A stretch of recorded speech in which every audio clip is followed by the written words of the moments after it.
on Sodor, the steam engines were confident, cheerful, and determined not to be bullied by Diesel.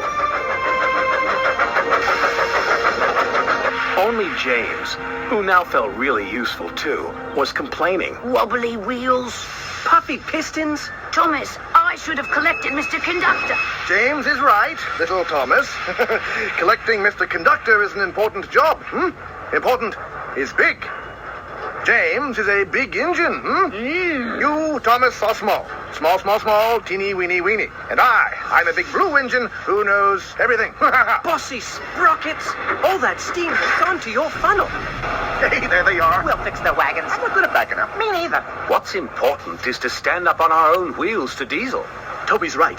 Diesel knows that the lost engine in the legend really exists. What engine? What legend? Of an engine whose magic makes her more powerful than Diesel will ever be. That's why he wants to find her. Then we'd better find her first.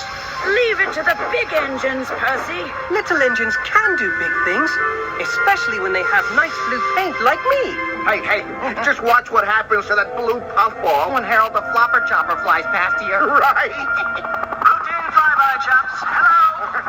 The boss dumped sneezing powder everywhere. Let's start laughing now. Oh, sorry, Fruits. Bit of a dust-up. Love to stay and clean up. Got to go. Bye now. Hey, did you mean to look like that? No. Hey, neither did I. This must be Diesel's doing. Choo!